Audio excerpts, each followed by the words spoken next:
Hindi, nasa abroad.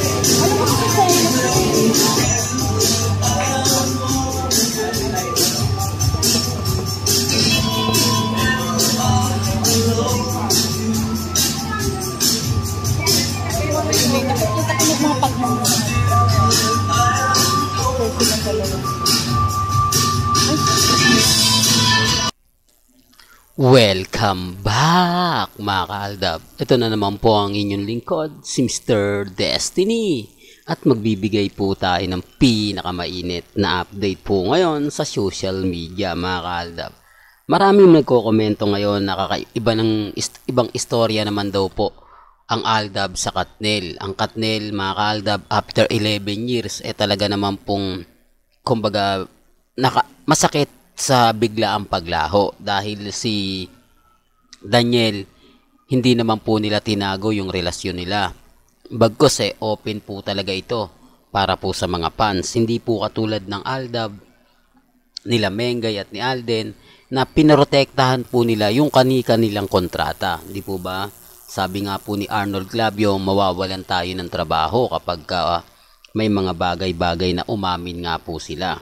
Di po ba? Sabi ko nga po sa inyo, yung kontrata kasi kapag single ka, hindi ka po pwede magkaroon ng di po.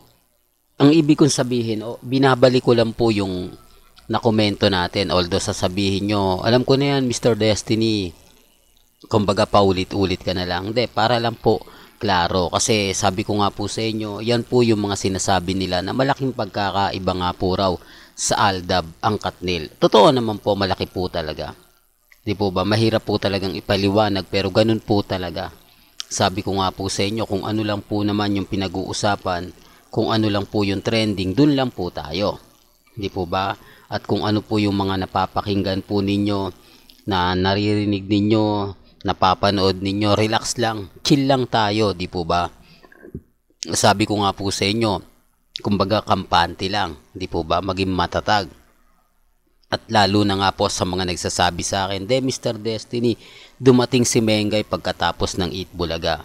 Ang opening nga po ay 3 o'clock.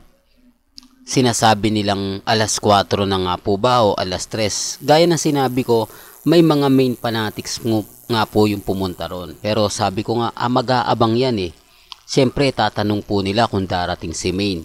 Sa tingin nyo, kung alam po nilang darating si Main, aalis nga po ba sila? Di po ba? Siyempre hindi, mag-aantay sila. Total ilang oras na nga lang naman po. Sabihin na natin na naandun sila ng 3:30. Alas 4 dumating, di po ba? Kalahating oras lang naman ang hihintayin mo at naandun na nga po si Main Polkerson. Di po ba? Para lang klaro, para lang po sa kaalaman ng lahat. Para lang po sa mga taong dumadaan at bumibisita sa akin. Hindi po ba? Pero hindi na natin pagpipilitan yan. Hindi na natin ipupush pa yan kasi yun po yung sabi nila Hindi po ba? Kasi ano man po yung sabihin natin dito, ipaliwanag natin sa mga sinasabi ko, magiging bitter lang po talaga tayo. Hindi po ba? Well, punta na po tayo sa ating pinaka main update. Pero bago tayo magsimula, kung bago ka lang sa channel na to, isa kang true-blooded Aldab Nation na nagmamahal po kila Mengay at Isoy, tama po ang channel na pinuntahan mo, kaya consider na po kitang bagong subscriber. At huwag mong kalimutang i-share ang mga video po natin sa mga mami, sa mga titas, at sa mga senyor. Remind ko lang po itong video na to para po sa mga dumadaan at bumibisita po sa atin. Ito pong video na sinasabi nilang may kilig moment, di po ba wala? Parang sumama lang po o pumunta lang si Mengay para suportahan si Congressman Arjo. Pero kapansin-pansin naman po rito mga kaaldab na parang may pagitan. Di po ba? Nasaan nga po ba yung sweet na sinasabi po nila? Nasaan nga po ba yung kilig na sinasabi po nila? For the record lang po. Di po ba? Almost 25 seconds na wala man lang nangyari. Almost 25 seconds na kung saan po pwede pong kumbaga ganito ganyan. Bakit ito lang po yung kuha nila? Dahil ito lang po ang pag-uusap na mas maganda? Dahil nga po ba may mga bagay-bagay na hindi na nila makukuha pa? Ito yung punto mga kaaldab na behind the scene lang. Hindi po ba? Pero yung kilig moments, wala naman po eh. For the record lang po mga kaaldab, sa mga gigil na naman sa akin, sa mga kumbaga kung makapagsalita, akala mo marami nang alam, kung makabanat sa akin sa Facebook, talagang grabe, di po ba? Sabi ko nga po sa inyo, yung mga taong yon talagang gigil lang po sila, pero wala naman po silang napatunayan. Hindi po ba? Sila naghahanap ng ebidensya at resibo. Paano nga makapagbibigay ng resibo? Gayong tinatago nga lang po nila. Ito po, resibo. Pero wala namang kilig. Sa tingin nyo, may kilig factor nga po ba? May pat lang, di po ba? Kasi kung totoo po yan, talagang didikit po si Congressman Arjo kay Mengay.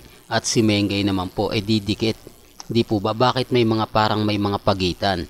At parang kumbaga nagmamadali si Mengay na umalis, di po ba? Sabi ko nga po sa inyo, may mga bagay-bagay nga po na mahirap ipaliwanag. May mga bagay-bagay nga po na kung titignan naman po ninyo, parang wala lang, di po ba? Gaya nga po ng mga sinasabi ko, mahirap po talaga magkomento, mahirap po talaga magsalita, lalo na nga po kapag ang pinag-uusapan, ang Aldab at ang Armain, di po ba? Tapos pumasok pa yung Katnel. Lalo na pong nagkagulo. Marami tuloy nagsasabi, si Kat at si Alden nga po raw talaga ang tinakda. Di po ba? May kanya-kanyang senaryo na lumalabas. May kanya-kanya na pong opinyon na mapapanood kayo at mababasa. Gaya nga po ng pinapaliwanag ko sa mga nagsasabing may kilig nga po raw dito. Bahala po kayo. Basta sa akin, di naman po ako namimilit. Kung ano lang po yung latest, kung ano lang po yung trending, doon lang po tayo. Di po ba? Kaya nga po sinasabi ko sa mga dumadaan at bumibisita sa channel natin, nako Mr. Destiny, fake news yan, wag mo nang paniwalaan yan. Okay lang po.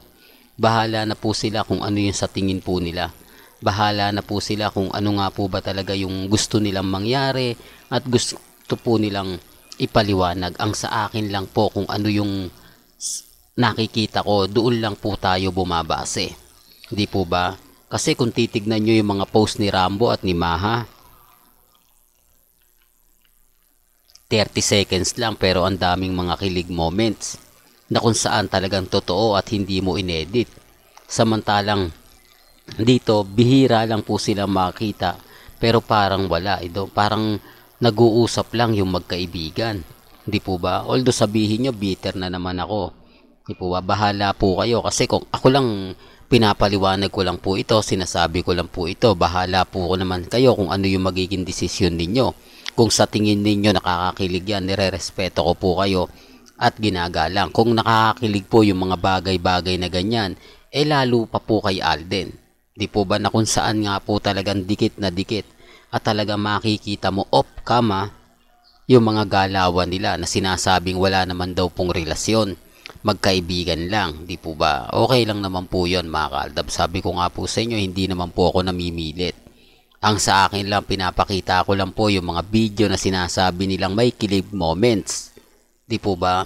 Pero sa akin, wala naman po talagang kilig. Mas nakakakilig pa po ang mga throwback video na pinapakita ko kesa po dito.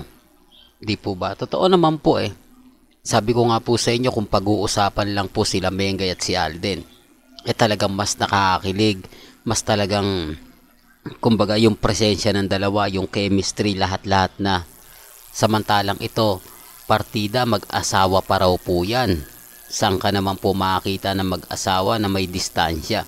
Di po ba? Pero gaya ng sinabi ko, may kanya-kanya po tayong opinyon at reaksyon. Ang sa akin lang naman po, hindi ako namimilit. Kung ano po sa tingin po ninyo, yun lang po, di po ba? Bahala na po kayo. Basta sa akin, tuloy-tuloy lang po yung pagbibigay ko sa inyo ng update. Kaya, kumbaga, may mga gusto pa po kayong malaman, kumbaga, kung anong gusto nyo pong makita at mapanood pagdating sa social media, pupunta lang po kayo dito. Well, hanggang dito na lang po yung updates natin, mga kaaldab. Kaya kung gusto nyo pa po ng pinaka-latest at sariwang update, abay tumutok lang po kayo dito po sa channel ni Mr. Destiny para updated po kayo sa mga latest at sa mga bagong video po na ilalabas po natin maya-maya lang. Hanggang sa muli, salamat po sa panonood at pakikinig.